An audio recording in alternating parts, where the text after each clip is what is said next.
কি করছো? আজকে বানাবো একটা সুন্দর স্যালাড, যেটা তোমরাও বাড়িতে বানাতে পারো। অসম্ভব সুন্দর লাগে খেতে, একটু কষ্ট করতে হয় বানানোর জন্য।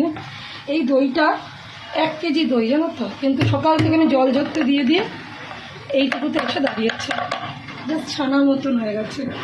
এরপরে এর মধ্যে আমি জিনিসগুলো ফেলবো।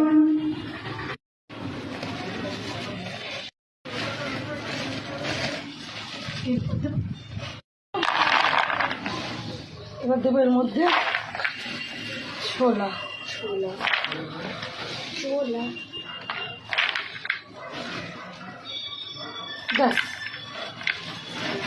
এবার দই দিয়ে থাকছে। এবার দেবো কাঁচা লঙ্কা কুচি, এরপর দেবো পরপর ভুট্টা,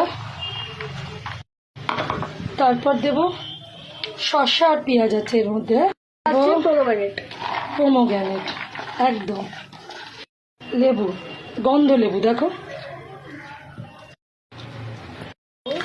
এবার দিলাম জেকে চাট মশলা। ও তুমি এই চাট মশলা বদলে এও দিতে পারো, কি বলে বলো, গরম মশলা না, আমচুর পাউডারও দিতে পারো, কিংবা তুমি দিতে পারো চাট মশলার বদলে তুমি আরে কি বলে বল না, কারো জলজিরা। জলজিরা। এবার দেবো লেটুস। লেটুস একদম লেটে এলো।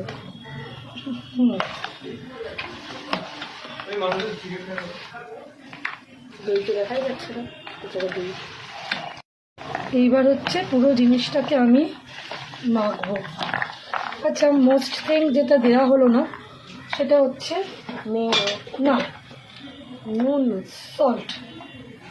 এটা একটু অল্পই যাবে। আমার চিনি চিনি চিনি যাবে একটু, চিনি বদলে আমি মধু দেবো, হানি দেবো। শুদ্ধ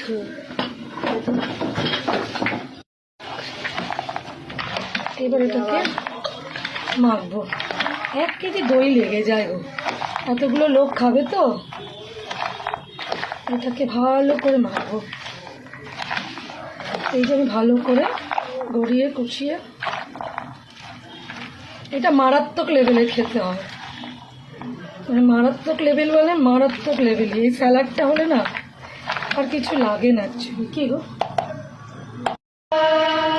একটু হাত না লাগিয়ে আমি মাখতে পারছিলাম না। বাঙালি হাত ছাড়া কিছু বোঝে না, বাঙালি সবেতেই হাত লাগে। তো এই স্যালাডটা বাড়িতে অবশ্যই বানিয়ে খেও, অবশ্যই, সবাইকে বলবো, খুব ভালো পাবে, খুব ভালো লাগবে।